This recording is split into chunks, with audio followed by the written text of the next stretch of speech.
Baiklah, saya akan memaparkan tadi proses penyusunan kurikulum operasional di satuan pendidikan. Kita di sekolah sebelum membuat kurikulum kita harus menyusun dulu proses penyusunan kurikulum operasional di satuan pendidikan. Nah, apakah tujuan pendampingan? Evaluasi dan pengembangan profesional. Nah, yang kedua, bagaimana siklus pembinaan dan evaluasi? 3.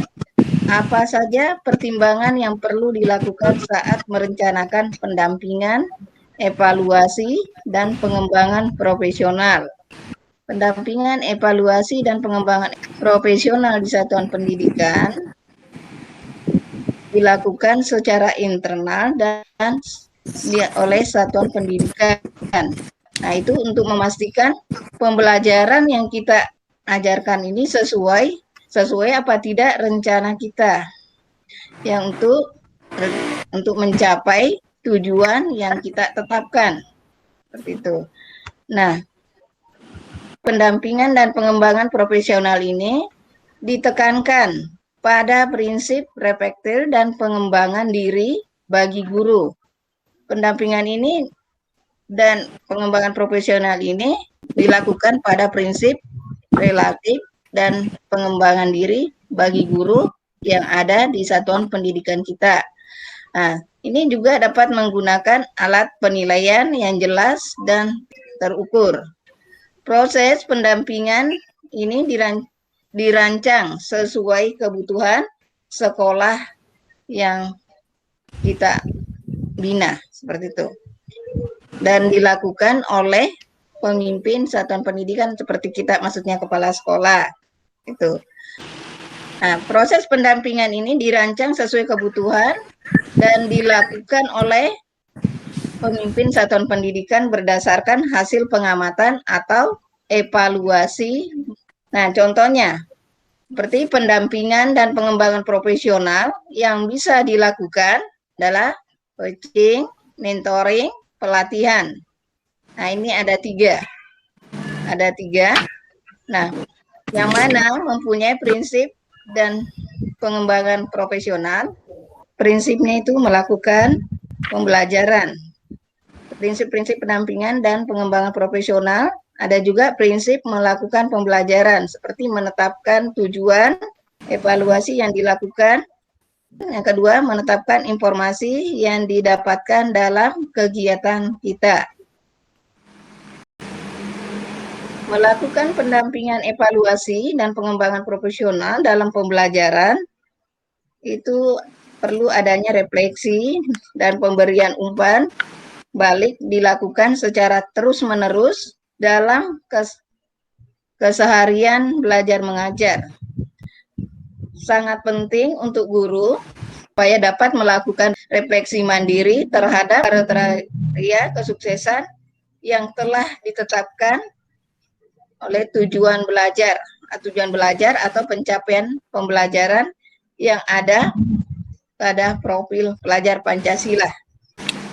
Nah, di sini saya gambarkan, ada gambarannya perencanaan ini untuk penyusunan proses penyempurnaan kurikulum itu ada perencanaan dulu, baru pelaksanaan pembelajaran, terus evaluasi pembelajaran. Contohnya evaluasi dalam satuan pendidikan.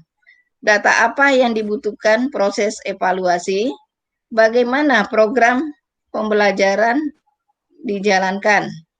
Faktor apa saja yang mempengaruhi keberhasilan program pembelajaran?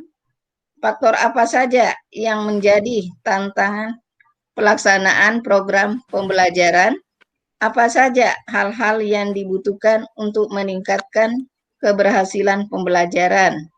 Bagaimana pemimpin satuan pendidikan dapat mendukung pengembangan profesional guru? Apa saja yang sudah dilakukan dengan baik dalam pelaksanaan pembelajaran di sekolah kita. Jadi evaluasi kurikulum operasional di satuan pendidikan kita ini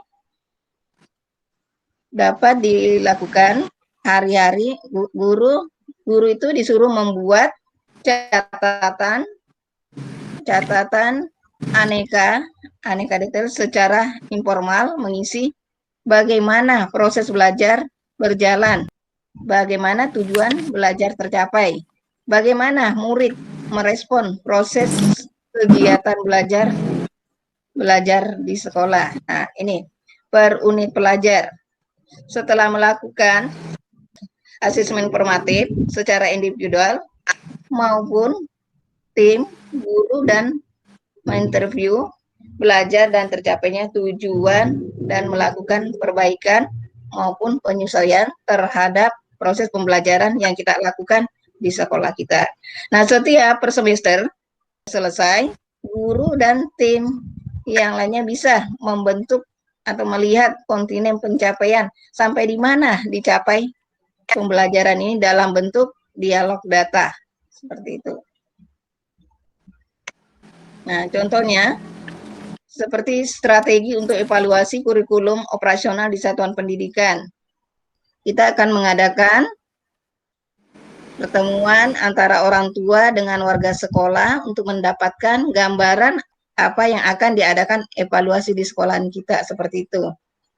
Nah, seperti kita diarahkan diskusi pada pembahasan mengenai lingkup evaluasi kurikulum, tunjukkan sampel yang akan dievaluasikan atau dokumen evaluasi yang akan digunakan.